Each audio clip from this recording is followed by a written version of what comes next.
But I really went there to pick women up, really. You know, I stood at the bar, drank whiskey. It was a bit like a meat market. You did go down there, stand at the bar, somebody would say to you, do you want to dance? I didn't fall in love with anyone in the gateways. I went to bed with them, you know. I think I was promiscuous, but that helped me in some ways.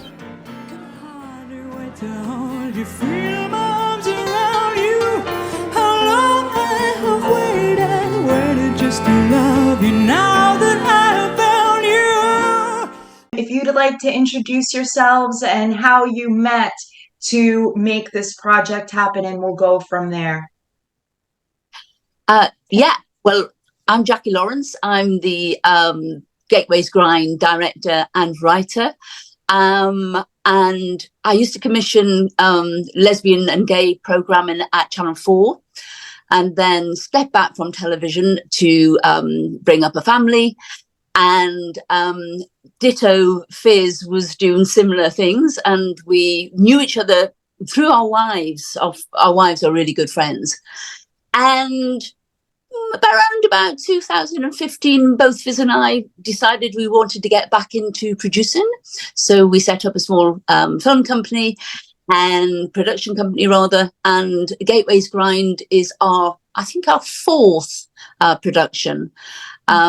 But actually, to be honest, and I'm going to let Fizz take over the telling of the story, it wasn't our idea. It came to us actually via an ally called Lucy Warrington, who's our development producer and second producer.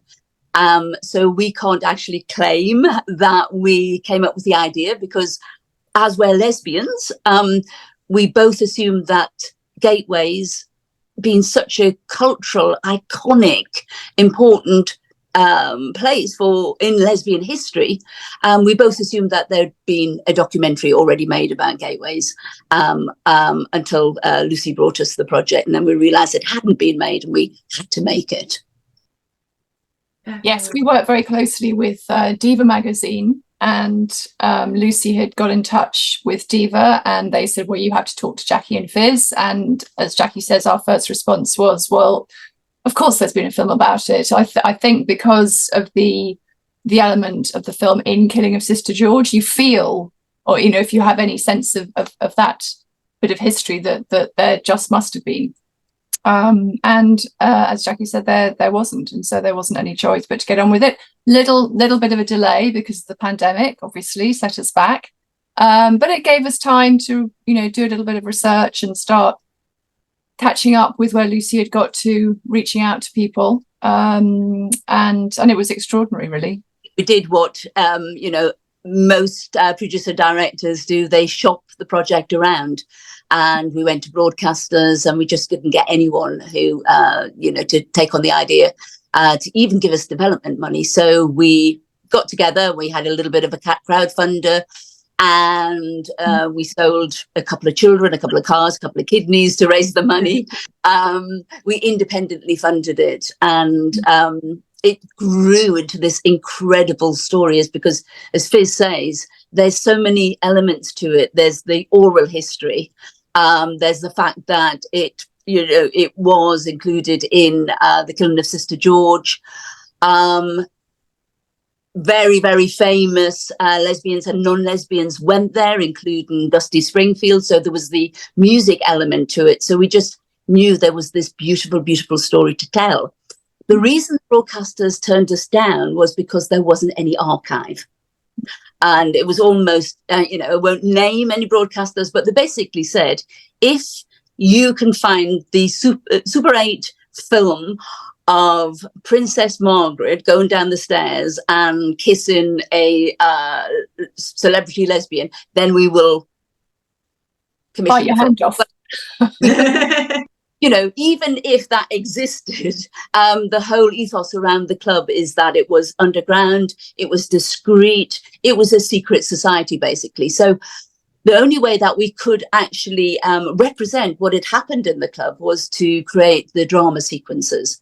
And as soon as that unlocked a lot of the storytelling, And luckily, you know, we made the film, we got some noise around it, and then the broadcasters were interested in it, and there was a little bit of a bidding war. So, you know, the fact that we actually just independently produced this, went out and made this, regardless of any broadcast interest, is, I think, testament to anyone who wants to produce films and direct films independently. Just go and do it, basically. Yes, no, definitely. That's really, you know, a lot of people will say that's like winning a lottery ticket, but you're proof that it happens, right? And I wanted to touch on that before, just the fact that you've done so many movies together now. It just, I feel like, you know, I always say, like, money doesn't make movies, people make movies. So both of your relationship being so solid, and I guess what I'm trying to say is, how do you maintain that? Because I think a lot of filmmakers, you know, there could be jealousy on set. Oh, ego takes over. I want my way or no way. So how do you just maintain this relationship that I'm sure you'll make 10 more films together, right? You know, so like, how do you maintain that? If we could just, yeah. No, we were doing a pitch the other day. We had to do a self-tape for a pitch for a drama project, and I can't remember what it was, but after we finished recording, we were almost sitting on the floor laughing about something. So however surreal things get, I think if you can share that, filmmaking is a very pressurized and intense process, and I think we have a mutual respect for what it is we're making, and I think we end up in the same place, I think, from a sort of, you know, cultural and editorial point of view, and we'll tussle, and, you know, we're not afraid to kind of go, well, I'm not sure I agree with that, or we're not sure I agree with that, but we want to agree at the end of the day, I think. Does that sound right, Jacquie? Absolutely. I don't know. You're right. We come from an editorial and a cultural kind of standpoint, but I think also as well, we're very democratic, and filmmaking has to be a democracy. And so, yes, Fiz is, you know, the producer, and yes, I am the director. But we were also putting the bins out after the shoot. We were cleaning up after the shoot. We had our wives down. You know, painting the set on the night before the drama shoot, especially. So I think that it's a very English term, British term, but we muck in. You know, there's no hierarchy, and I think that's what makes us. So I think in a way, we gain the crew and the cast's trust, and they bring us stories, because actually we have to tell our stories. We are lesbians. We're marginalised in the television industry, in the film industry. And actually, you know, there's a saying that both Fiz and I say a lot, that for every 10 Oscar Wildes, you'll get one Gentleman Jack. And what we mean by that is that there will be 10 Oscar Wilde projects. There'll be the feature film, there'll be the drama series, there'll be a documentary, there'll be a radio series, there'll be a docudrama, but we'll only get one Gentleman Jack. And I think what we've set up in terms of how we want to approach our work and our legacy as well is that we are here to tell lesbian female stories. And so people do bring our stories. So going back to your question about what makes you want to carry on, it's because if we're not telling our lesbian stories, then no one else is. So it's about given that, I guess, you know, out to the world. Lesbians have a lot of history. Lesbians have a lot of stories to tell. And if we're not telling them, then very few people are, in the mainstream anyway. Yes, and you told it beautifully. The production value is gorgeous. So just hearing you say, like, we had no budget to do this, or we crowdfunded, I'm just like, wow, that's a true testament to your talents. Because I would think, like, you know, you had, you know, somebody's checkbook out and just ready to do that. That means a lot. That means a lot. I mean, it is the drama. I mean, obviously the dramas is where most of the money went, but we were very, very lucky because actually neither Fiz nor myself managed to get to Gateways. We just missed it. We just come out and moved to London, and the doors were closed by then. And then through absolute serendipity, Lucy had a call from a flower shop, which had moved into the old Gateways premises. And they said, look, we've heard this incredible story that this used to be a lesbian club. And, you know, it was in the killing of Sister George. And we want to preserve that history. Can we do anything? And we're like, well, actually, yes, you could let us get into the basement and recreate the Gateway scenes. So the drama scenes are actually in the Gateways. And so we didn't have to build a set. Yeah. We did exactly what they did in the killing of Sister George. They shot we were able to shoot in the basement itself. So, you know, things like that saved a lot of money, I have to say. So there was a lot of luck. We felt that there were a lot of lesbian ghosts kind of, you know, guiding us, or lesbian angels, or lesbian whatever's guiding us, you know, to make this film in the best possible way. I was going to say, as you were speaking about actually, filming in the actual location, I was getting the chills. So yeah. I think you're right about the ghosts and the angels helping out. Today, is there anything in London like it? Has it ever, a spark of it, been reproduced anywhere, or? I mean, I'll try and keep this short and pass over to Fizz, but I think that's the sadness. Yeah. You know, the beauty of the Gateways is that it was a secret society, and there were codes of conduct, and, you know, the butch femme, and you had to be a member, and it was word of mouth and all of those wonderful things. But you know, the price of that is that you're not allowed to socialize in the way that lesbians are allowed to socialize today. So there's been a lot of assimilation in terms of the club culture. And I think some of that specialness, that uniqueness has lost its way. One could argue for a good way, because, as I say, you don't have to be secret and underground and hidden anymore, but it's lost some of its, specialness. Yeah, I think it's ironic, isn't it? As Jacquie says, the fact that we're assimilated, and, you know, it makes me slightly twitchy, because we're assimilated, quote, so everything's fine. And as we know, not everything is fine. And I think it would be lovely to have a place where you could go and know that it's just your own. And even saying that, you think, does that feel right in the, you know, the kind of current climate? Is that not being too exclusive? But then we, you know, at another viewing, we were talking about, well, you know, you can have a club where, you know, you can go and play chess or do knitting or, you know, eat particular food. So why not just be with other lesbians, or, you know, people that you want to be surrounded by? It can kind of take you into difficult territory if you're not careful, I think. And it's how you preserve all the good elements of just wanting to be relaxed with people, and none of the bad. So there are lots of nights. You know, there's a brilliant company, Mint. They do lots of, you know, brilliant evenings and nights, but not. I think we have one bar in London, Jacquie, now, maybe two. I think it's only one, really. Yeah, I mean, you're right. We need that lesbian cheers, you know, where everyone knows your name. That's exactly what Gateways was. It was the lesbian cheers. Yeah. Right. No, and what I really like about the film as well is, like, you know, people might say, like, and I don't know, correct me if I'm wrong, like, people, you know, might say, oh, well, it's a film for lesbians. But I think you're giving also such an education to those who are not, you know, not only like just a glimpse into history, but you dwelled into the femme butch dynamic. You know, you dwelled into the secretness of it and the code of conduct.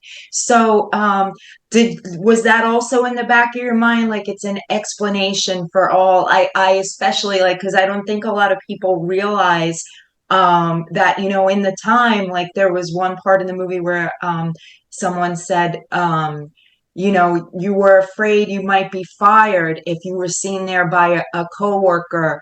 You know, so I think you did a brilliant job of really explaining a snapshot into what it was like, you know, for, you know, the heterosexual population as well. If you'd like to speak to that a bit. There were certainly revelations, even to the lesbian community. I did not know a lot about gateways, and I think that's where Sandy comes in.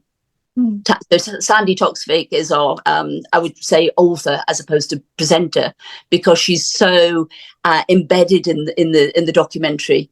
Not only is she a lesbian, and I think American viewers would know her through Bake Off. So she's quite a mainstream name, and she talks to the queer community as well as the non-queer community. So in a way, she was our conduit to reveal in all of these secrets and all of these rituals.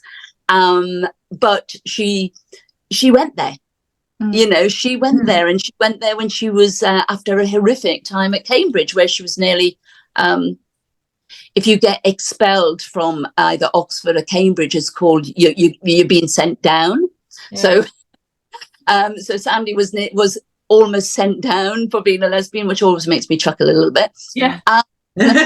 A little bit rude, but she, you know, for her it was a place of sanctuary, and I think that she can talk about it, having experienced what it was like to go into a safe space, and I think that's as revelatory to, you know, a modern, you know, some of the younger lesbians than it is to the straight viewership as well. So I think it was, I wouldn't like to say it's educational, but it's certainly revelatory.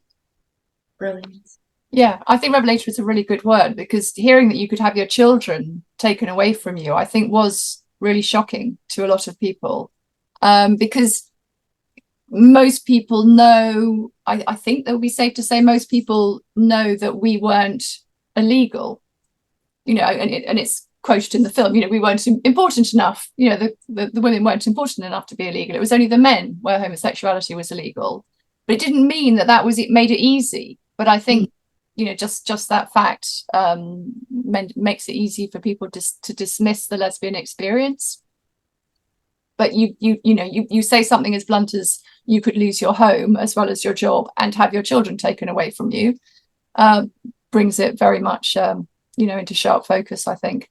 And Gateways was open for such a long time. You know, it covers, you know, I think it was a huge challenge and testament to Jacquie's, you know, directorial skills. You know, it's covering such a long period of time. And I think with the drama, you know, that was one of those conversations. How on earth do you, you know, how do you dramatize such a long period of time? So the drama, you know, necessarily, you know, it was sort of symbolic in that sense, and it wasn't, you know, it wasn't meant to be one person's story or another person's story. You know, what Jacquie really wanted to bring out was that sense of the feeling. You know, everyone that was interviewed talked about going down those stairs and what it felt like walking into that space. And I think that comes across really well. Oh, definitely. You feel immersed in the club. You feel like you visited it after watching this film. Yeah, definitely a snapshot back in time. And yeah, no, just again, marvelous work. And thank you so much for being a part of this festival. Any parting words? Would you like to say what you're doing next, or encouragement to fellow creatives? I leave it up to you. Yes, no, absolutely, and thank you. We both want to say thank you for including us in the festival, and next year we shall get to New York, because at the moment we've just been given awarded development funding for a lesbian feature film, which is called Triple L, which stands for Late Life Lesbian. And it's about a lesbian, well, a woman who comes out as lesbian at her 60th birthday party in front of her family, friends, including her husband and son. And so we're very excited about that. We're getting to almost final draft, which means that we can start taking it to market. We're beginning to cast. We're looking at locations. So we're very excited. So hopefully, maybe in 2 or 3 years, we might be shown it at the festival in New York. Oh, that excites me no end. Beautiful. Beautiful. Thank you. Yes. Thanks a lot. Thank you. Thank you. Thank you. Good. It was such a pleasure meeting you both. Cheers. You too. I hope you have a wonderful festival. Thank Yes, absolutely. The things that I wanted to say was that we made sure that we have a queer crew and cast, and all of the lesbian all of the lesbian characters were played by lesbian actors or by bisexual actors, and ditto our crew. You know, we make sure, and I think it was, I might be wrong, Fizz, if you can correct me, around about 80% of the crew were queer. So I think you're right. We, you know, it's about, and, you know, the fact that you've got this kind of festival which showcases female work. Wonderful. Thank you. Thank you. Thank you both. Thank you. Thank you. Amazing. Just again, amazing work. I am blessed to know you, and yeah, and thank you for such a lovely, lovely film.